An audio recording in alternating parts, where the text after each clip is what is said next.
Do you know how to reseal one of these Saginaw power steering pumps? I got this one off of the LS engine that I'm rebuilding, and before I put it back on, I want to make sure that it is resealed and good to go. I got a new kit off of eBay. It's super simple to do. I'm going to show you how to get it done.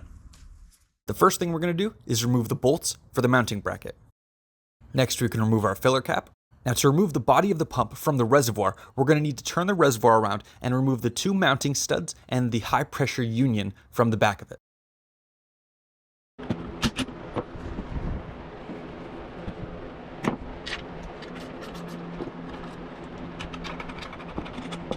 Once those are removed, you got to use a little bit of force to pull the body out of the reservoir.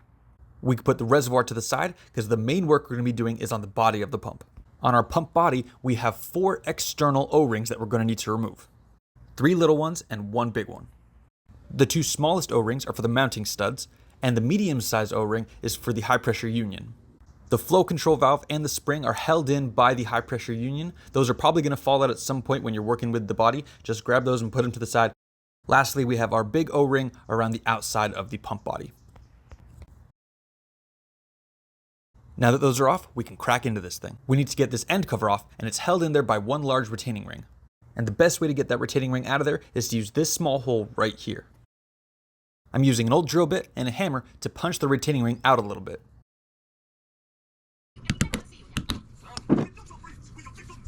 Now I can use my pick and pull the retaining ring out the rest of the way. Now we can finesse this end cover out of there, and right behind it will be another spring. Just take those 2 components and put them to the side for now.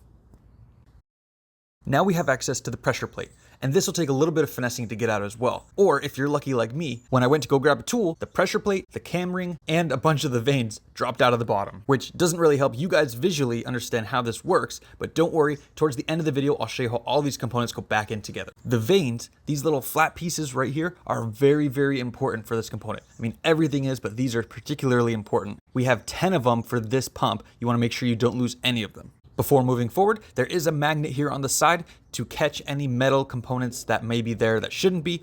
Just grab that and put that at the side for now as well.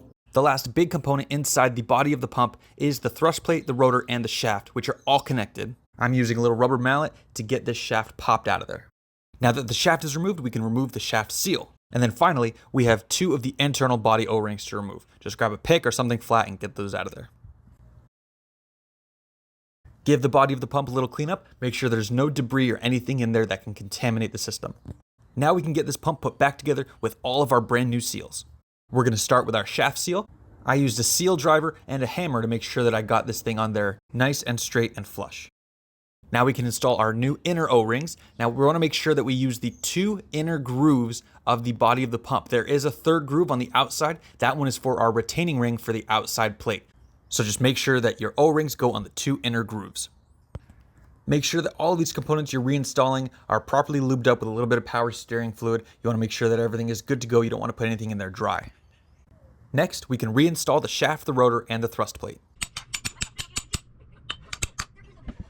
After that, we'll be installing those 10 vanes into the rotor. Now we're getting to the part that we missed earlier. This stuff is really important, so pay attention. There are 2 dowel pins that we need to install to make sure that everything is aligned properly. There are dowel pin holes on the body of the pump, the thrust plate, the cam ring, and the pressure plate. All 4 of these have holes for those dowel pins, and we need to make sure that the dowel pins are pushed in all the way, or else everything is going to get pushed out, and then your end plate is not going to sit on there properly. You'll have some issues trying to get everything back together. First, we'll use the dowel pins to align our thrust plate and the body of the pump.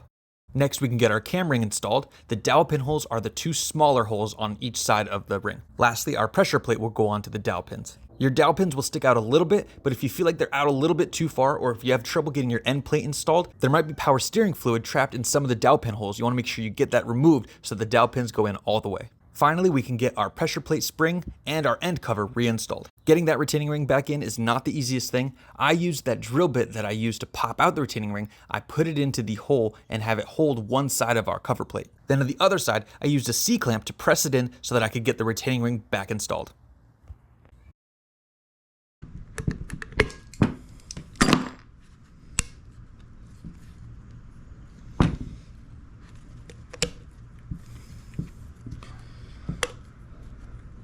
Now that the retaining ring is clicked into place, we can grab our largest O-ring and get that back onto the body of the pump.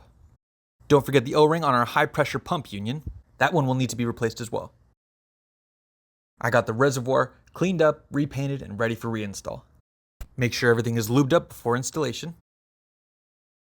Now we can reinstall our valve spring and our pressure relief valve. We have 3 more O-rings to replace, 2 for the mounting studs and 1 for that high pressure union. Now we can get the pump body pushed back into the reservoir. It might take a little bit to get all 3 of these areas aligned, but just make sure you're not pushing it or pressuring it. You don't want to strip anything trying to get this thing reinstalled. I like to put the mounting studs in loosely and then move the body and the reservoir around to make sure that I have the union perfectly aligned. Once everything is aligned properly and you are confident, you can start tightening everything down. As you do that, you'll see that the body of the pump starts to get pulled into the reservoir.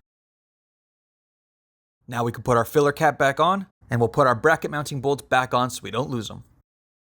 And that is it, guys. That's everything you're going to need to do to reseal your Saginaw power steering pump. Thanks very much for watching, guys. If this video was helpful, drop a like, and if you want to see more of my content, subscribe to the channel, and I'll see you on my next auto adventures.